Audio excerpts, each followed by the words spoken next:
মেয়ে যুবতী ছেলে যুবক ছেলে পড়াশোনা করে কো-এডুকেশন সহশিক্ষায় একসাথে যুবক পুরুষ আর যুবতী মহিলা একসাথে ওঠা বসা করছে, একসাথে পিকনিক করতে কোথায় হারায় যাচ্ছে, কি করতেছে না করতেছে দেখারও কেউ নাই। জোরে কর নাউযুবিল্লাহ। আজ তাই এক কথায় ইউনিভার্সিটিকে এদেশের একজন কবি বলেছিলেন ডাকাতদের গ্রাম। এখন শুধু ডাকাত না, মানে ডাকাতদের একেবারে আড্ডাখানা হয়ে গিয়েছে, অস্ত্রবাজির আড্ডাখানা হয়ে গিয়েছে। তাদের চরিত্র নষ্ট করার জন্য, ইসলামের থেকে তাদের মনকে ফিরিয়ে দেওয়ার জন্য বইপত্রের অভাব নাই, কোরআন হাদিসের অভাব আছে সেখানে, কিন্তু তাদের মন মগজ ইসলাম থেকে যেন ফিরে যায় এজন্য তাদেরকে বইপত্র দেওয়া হয়। যেমন সেই যুগের নাম করা কবি ছিল ইমরাউল কায়েস, খুব নাম করা কবি ছিল। তার কবিতার বই সাবায়ে মুআল্লাকা আজও পর্যন্ত মাদ্রাসা শিক্ষার উচ্চ শিক্ষায় এবং ইউনিভার্সিটি শিক্ষায়, সেখানে আধুনিক শিক্ষার উচ্চ শিক্ষায় সেখানে এ বই এখনো পড়ানো হয়। এই বইটির লেখক অর্থাৎ নাম করা কবির ছিল অনেকগুলি শত্রু। একদিন তার প্রাণের শত্রু তাকে ঘিরে ফেলেছে মরুভূমির ভেতরে, বলছে তারা দুজন ছিল সংখ্যায়, বলল যে তোমাকে আমরা হত্যা করব। ইমরাউল কায়েস যখন দেখলো যে এদের হাত থেকে বাঁচার কোনো পথ নাই, তখন সে বলল দেখো তোমরা তো আমাকে মারবে, কিন্তু একটা কথা আমি তোমাদেরকে বলি, আমাকে মারার পরে আমার দুটো মেয়ে আছে, মেয়ে দুটিকে একটি খবর পৌঁছে দেবে। কি খবর?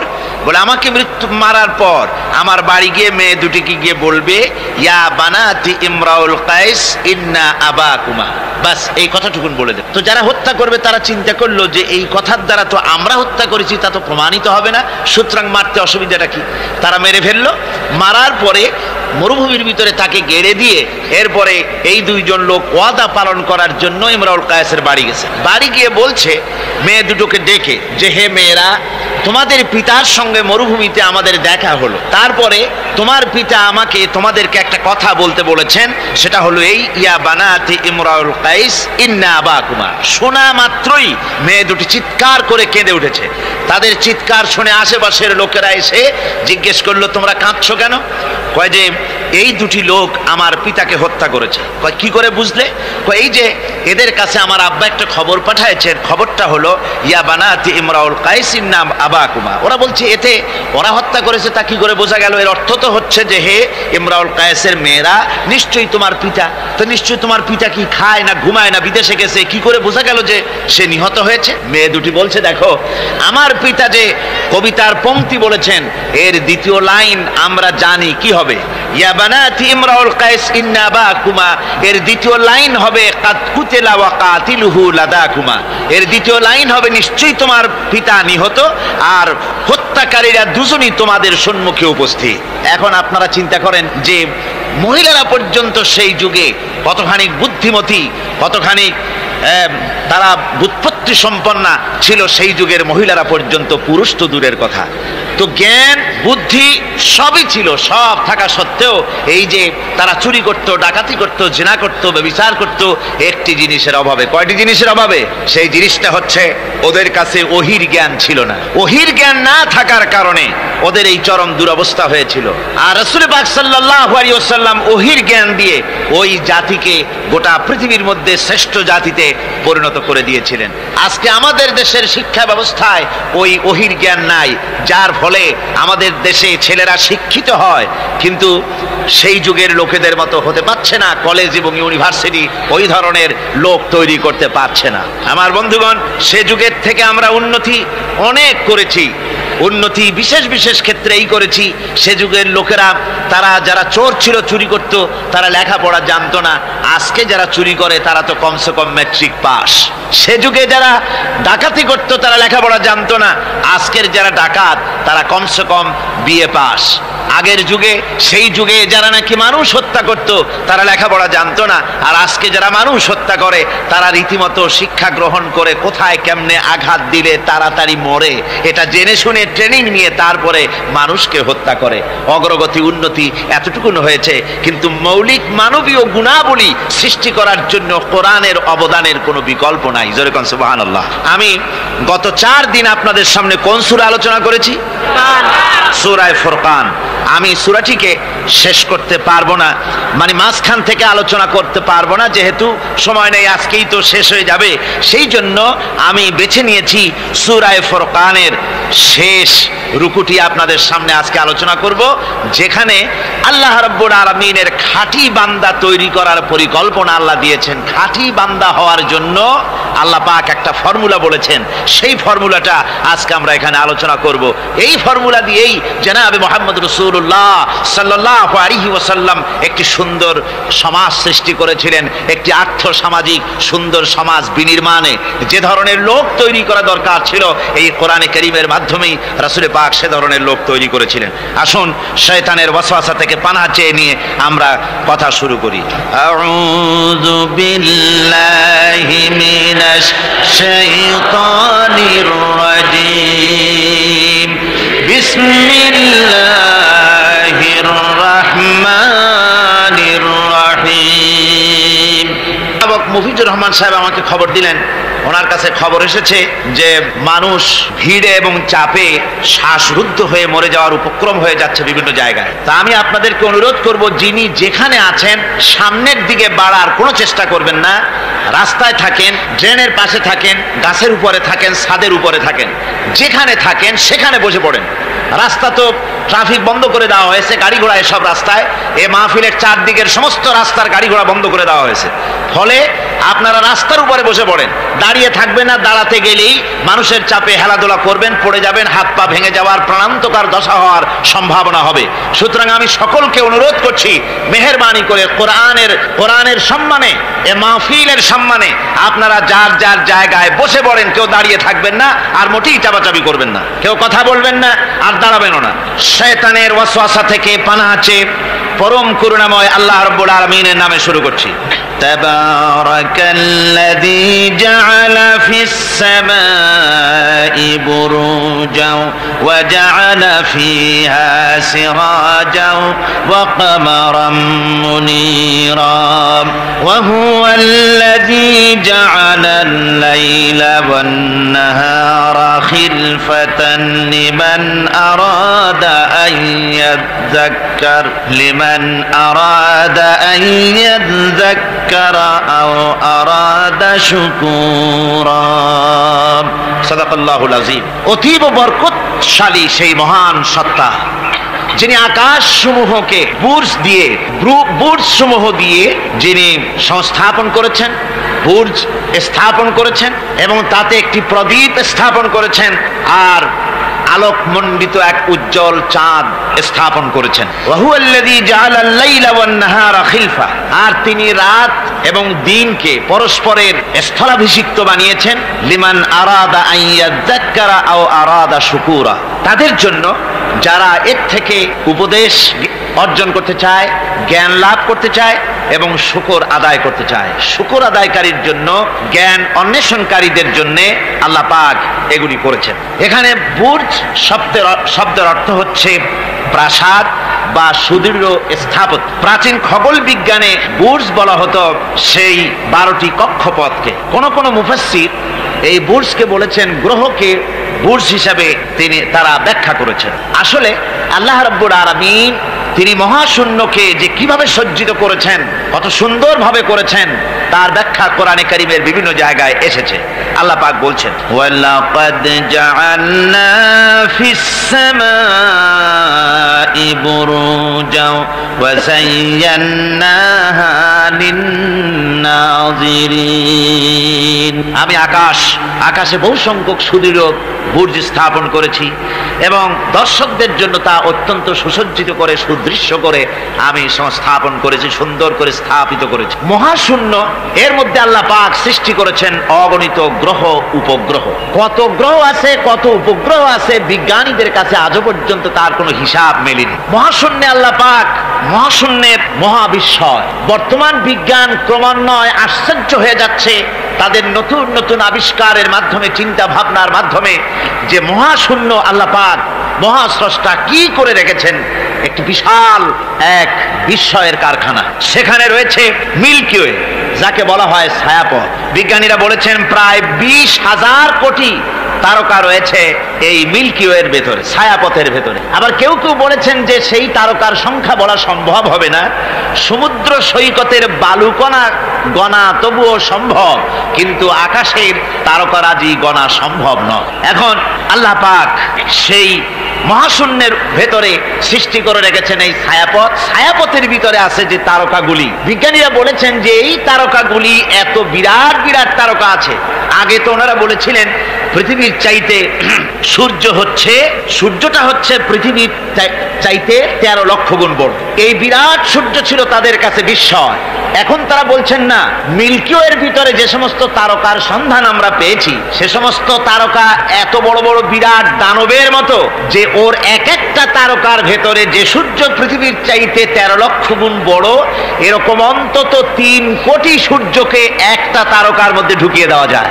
সুবহানাল্লাহ, কি বিশাল কাণ্ড! এখন এই তারকা, এই গ্রহ এবং উপগ্রহ রাজি মহাশূন্যে সব পরিভ্রমণ করছে, কেউ কিন্তু দাঁড়িয়ে নাই। বিজ্ঞানীরা বলছেন, কেউ বলেছেন সূর্য ঘোরে, কেউ কয় না পৃথিবী ঘোরে, কেউ কয় না ওই চন্দ্র ঘোরে, কেউ কয় যে না আমরা মিলে সবাই ঘুরি। এখন আসলে বিষয়টা কি, কে ঘোরে আর কে ঘোরে না? আসল কথাটা নিতে হবে কোরআনের কাছ থেকে। কার কাছ থেকে? ওই চন্দ্র সূর্যের স্রষ্টা যিনি, মহাবিশ্বের স্রষ্টা যিনি, তিনিই বলতে পারবেন যে আসলে ঘোরে কে। আল্লাহ রাব্বুল আলামিন বলেন, ওয়া কুল্লুন ফি ফালাকিন ইয়াসবাহুন। মহাশূন্যের পরে যা কিছু আছে সব সন্তরণশীল, সব গতিশীল, কেউ দাঁড়িয়ে নাই, সব সাঁতার কাটতেছে, সব ছোটাছুটি করছে। ছোটাছুটি করছে, তা আবার এত দ্রুত গতি, এক একটা যে গতির কথা আমরা চিন্তা করতে পারবো না। ভীষণ তীর্যক গতিতে সব ছুটছে তো ছুটছে, কিন্তু ওখানে আবার কোনো ট্রাফিক পুলিশ নাই। আছে নাকি ট্রাফিক পুলিশ? আমাদের দেশে রাস্তাঘাটে কত ট্রাফিক পুলিশ আর কত ট্রাফিক সিগন্যাল লাইট। একদিকে ট্রাফিক পুলিশের হাতছানি, আর একদিকে ট্রাফিক লাইটের চোখ রাঙানি।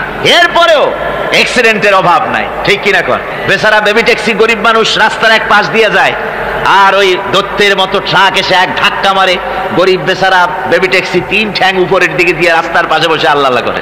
আমাদের ট্রেন লাইনে অ্যাক্সিডেন্ট, ওই গাড়ির লাইনে অ্যাক্সিডেন্ট, এত কিছু থাকা সত্ত্বেও কিন্তু ওই মহাশূন্যে কোনো সিগন্যাল লাইট নাই, কোনো ট্রাফিক পুলিশ নাই।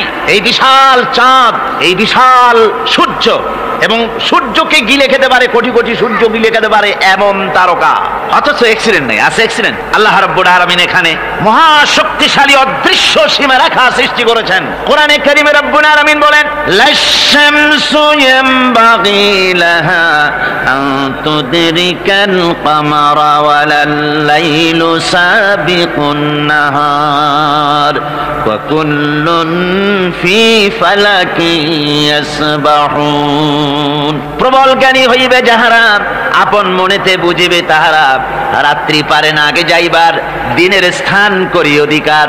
চন্দ্র বাঁধে না সূর্যের গায়েতে, সূর্য পারে না চন্দ্রকে ধরিতে। যার যে স্থান বহল রাখিয়া, ভ্রমণ করিছে খোদাকে ডরিয়া। সুবহানাল্লাহ বিহামদিহি। ইলা আজালিম মুসাম্মা, একটা নির্দিষ্ট সময় সীমা পর্যন্ত আপন আপন কক্ষপথে সব ছুটবে আর ছুটবে, কারো সঙ্গে কারো সংঘর্ষ হবে না। যেরকম সুবহানাল্লাহ। এরপরে ওই মহাশূন্যে অসংখ্য তারকারাজি আল্লাহ সৃষ্টি করে রেখেছেন। এত সুন্দর সুন্দর তারকা আল্লাহ বানিয়েছেন। আল্লাহ রাব্বুল আলামিন বলেন, ওয়ালাকাদ যায়্যানাস সামাআদ দুনিয়া বিমাসাবিহা ওয়া জাআলনাহা রুজুমান লিশ-শায়াতিন। এই দুনিয়ার আকাশখানিকে তারকা প্রদীপ দিয়া সাজায় রেখেছি মনের মতন, দেখো তুমি তাকাইয়া কি সুন্দর করে তারকাগুলি বানিয়ে রাখলাম, তাকিয়ে দেখো। বিজ্ঞানীরা বলেছেন এমন এমন অনেক তারকা আছে যা আমরা চোখে দেখি না, খালি চোখে ধরা পড়ে না। ওই তারকা এত ঊর্ধ্বে, ওই তারকা যেদিন তৈরি করা হয়েছে সেদিন থেকে নিয়ে আজ পর্যন্ত ওই তারকাগুলির আলো পৃথিবীর মাটি স্পর্শ করে নাই। সুবহানাল্লাহ। অথচ আলোর গতি হচ্ছে প্রতি সেকেন্ডে 1 লক্ষ ৮৬,০০০ মাইল।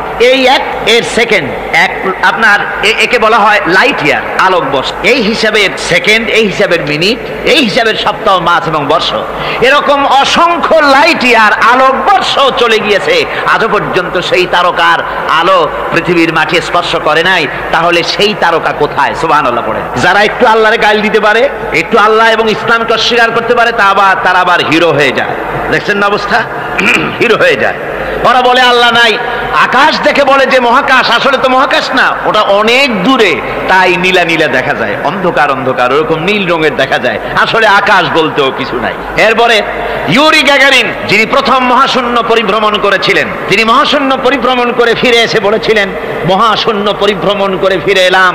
মুসলমানেরা যাকে আল্লাহ বলে, খ্রিস্টানের যাকে গড বলে, আল্লাহ আর খ্রিস্টান সেই গডের অস্তিত্ব লক্ষ লক্ষ মাইলের কোথাও দেখি নাই, পাই নাই। আমি বলি বেকুব, আল্লাহরে তুমি দেখবা, তুমি তো তোমার নিজের শরীরও দেখো না। তোমার মাথাটার পেছনটা দেখতে কেমন, তোমার পিঠটা দেখতে কেমন, তোমার বডির একদম পেছনের অংশটা দেখতে কেমন, তা কি জিন্দিগিতে আয়না ছাড়া দেখতে পেরেছো কোনোদিন? নিজের শরীরই দেখতে পাও না, আর শরীরের স্রষ্টা মহান আল্লাহকে দেখতে চাও, দারুণ দুঃসাহস পোষণ করতেছে। আল্লাহ পাকের ওই মহান সৃষ্টি, এই বিশাল সৃষ্টির তুলনায় আমাদের অবস্থান কোথায়? আমাদের অবস্থান হচ্ছে মহাসমুদ্রের ভিতরে কাগজ দিয়া নৌকা বানায়া যদি ছেড়ে দেওয়া যায়, তো মহাসমুদ্রে কাগজের নৌকাটার যে অবস্থা, এই আল্লাহর মহাবিশ্বে মহাশূন্যের ভেতরে স্পেস, মহাশূন্য আল্লাহর মহাসৃষ্টি, এর ভেতরে আমাদের অবস্থানও আটলান্টিক মহাসাগরে কাগজের নৌকাটা যেমন, আমাদের পৃথিবীর অবস্থাটা তেমন। সুবহানাল্লাহ, আল্লাহ কত বিরাট! সুবহানাল্লাহ। আমার বন্ধুগণ, আল্লাহ পাক বলছেন যে এইভাবে করে আমি চন্দ্র সৃষ্টি করেছি এবং সূর্য সৃষ্টি করেছি। ওয়াজআলা ফিহা সিরাজা ওয়া কামারাম মুনীরা, সেখানে একটা প্রদীপ আমি জ্বালিয়েছি, সেই প্রদীপটা হচ্ছে সূর্য। এই সূর্যটা হচ্ছে বিশাল, যা পৃথিবী থেকে 9,30,00,000 মাইল দূরে যে সূর্য অবস্থান করছে, এত দূরে থাকা সত্ত্বেও এই সূর্যের দিকে মানুষ খালি চোখে তাকাতে পারে না, এত উত্তপ্ত। সূরা নাবার মধ্যে আল্লাহ বলেছেন এটাকে ওয়াজআলনা সিরাজাও ওয়াহাজা, উত্তপ্ত, অতি উজ্জ্বল, অতি উত্তপ্ত প্রদীপ, এই সূর্যটাকে আল্লাহ বলেছেন। তার তাপ এত বেশি যে পৃথিবীর কোন কোন জায়গায় সূর্যের তাপ 140 ডিগ্রি ফারেনহাইট পর্যন্ত উঠে যায়, এত তাপ হয়। তো এই সূর্যের দিকে মানুষ যদি খালি চোখে তাকায়, তাহলে তার চোখের দৃষ্টিশক্তি বিনষ্ট হয়ে যাওয়ার সম্ভাবনা থাকে। এই সূর্য দিয়ে আল্লাহ পাক ফসল পাকান, এই সূর্য দিয়ে জীবকুলের প্রাণ শক্তির সঞ্চার করেন আল্লাহ পাক। এই সূর্য, বিজ্ঞানীরা বলেছেন, একটা বই আছে, লেখকের নাম আমার মনে নাই, man does not stand alone. এই বইয়ের ভিতরে এই বিজ্ঞানী লিখেছেন, আল্লাহর সৃষ্টি রহস্য সম্পর্কে লিখেছেন যে সূর্য যেখানে এখন আছে, স্রষ্টা নিশ্চয়ই একজন আছেন, তিনি বলছেন যে সূর্য যেখানে আছে ওখান থেকে যদি কিছু নিচে নেমে আসতো সূর্য, তাহলে গোটা পৃথিবী পুড়ে ছাই হয়ে যেত। আর যেখানে আছে ওখান থেকে যদি কিছু উপরে উঠে যেত, গোটা পৃথিবী হিম শীতলতায় গোটা পৃথিবী ফ্রিজ হয়ে যেত। অথচ একটা মাপা একটা জায়গায় আল্লাহ পাক এই সূর্যকে রেখেছেন। সুবহানাল্লাহ পড়েন। আবার চন্দ্রকেও এমন একটা মেজারমেন্ট করা জায়গায় আল্লাহ রেখেছেন, এই চন্দ্র যদি উপরে উঠে যেত, যেখানে আছে সেখান থেকে গোটা পৃথিবীটা মরুভূমি হয়ে যেত। আর যেখানে আছে সেখান থেকে যদি নিচে নেমে আসতো কিছুটা, তাহলে গোটা পৃথিবী বন্যায় প্লাবনে গোটা পৃথিবী ভেসে চলে যেত। সুবহানাল্লাহ বিহামদিহি। এই চন্দ্রকে আল্লাহ পাক এভাবে রেখেছেন, সূর্যকে এভাবে রেখেছেন। আবার এই সূর্যের রয়েছে অতি বেগুনি রশ্মি, সেই অতি বেগুনি রশ্মি যেন এমন একটা পাওয়ার আছে সূর্যের, যে সূর্যের তাপ যদি পৃথিবীর মানুষ গায়ে লাগে, ওই রশ্মিটা যদি লাগে, সৃষ্টি জগতের ক্যান্সার হবে, সৃষ্টি জগৎ মরে যাবে, বাঁচতে পারবে না, অসুখ করবে। সেজন্য ওজোন স্তর একটা আল্লাহ বানিয়ে রেখেছেন, ওজোন একটা স্তর, যেটাকে বিজ্ঞানীরা এখন বলছেন গ্রিন হাউস এফেক্ট। এই ওজোন স্তরে ফাটল ধরেছে, বিজ্ঞানীরা লক্ষ্য করেছেন ওজোন স্তরে ফাটল ধরে সূর্যের সেই ক্ষতিকারক পাওয়ারটা পৃথিবীর মাটির কাছে চলে আসতেছে। এখন এটাকে ঠেকাবার ব্যবস্থা করা হচ্ছে। আমার বন্ধুগণ, এটা কেন হচ্ছে? আল্লাহ রাব্বুল আলামিন বলেন ওয়ামা আসাবাকুম মিন মুসিবাতিন ফাবিমা কাসাবাত আইদিকুম, তোমাদের উপরে যত বিপদ আছে মুসিবত আছে সব তোমাদের হাতের কামাই করা, দুই হাতের কামাই করা, দু হাত দিয়ে যা কামাই করেছো তার ফল তোমাদের পেতে হচ্ছে। গ্রিন হাউস এফেক্ট কেন হলো? কারণ হচ্ছে আমাদের গাড়ি থেকে যে কার্বন ডাই অক্সাইড কালো ধোঁয়া আমরা বের করি, আমাদের মিল কল কারখানা থেকে যে চিমনি থেকে কালো ধোঁয়া বের হয়, এগুলিকে শোষণ করার জন্য, এগুলিকে নষ্ট করার জন্য হলো গাছ। গাছ হলে মানুষের বন্ধু। আমরা জনমের মতো গাছ কাটি, লাগাই না। এভাবে করে প্রকৃতির ভারসাম্য আমরা নষ্ট করেছি। আমরা প্রকৃতির ভারসাম্য নষ্ট করবার জন্য ইচ্ছে করে দেশের পাহাড়গুলিকে ধ্বংস করছি, অথচ আল্লাহ পাক বলেছেন এই পাহাড় পৃথিবীর ভারসাম্য রক্ষার জন্য, প্রকৃতির ভারসাম্যকে রক্ষা করার জন্য আমি পাহাড় সৃষ্টি করেছি। জোরে বলেন সুবহানাল্লাহ। মানুষ এভাবে নিজের সর্বনাশ নিজেই করতেছে। আল্লাহ পাক বলছেন এভাবে করে আমি সব কিছুকে একটা সুন্দর পদ্ধতি দিয়ে সৃষ্টি করেছি। আর ওই যে আলোকমণ্ডিত চাঁদ, ওই চাঁদ সম্পর্কে প্রশ্ন তুলেছে কাফেরেরা যে চাঁদটা কি।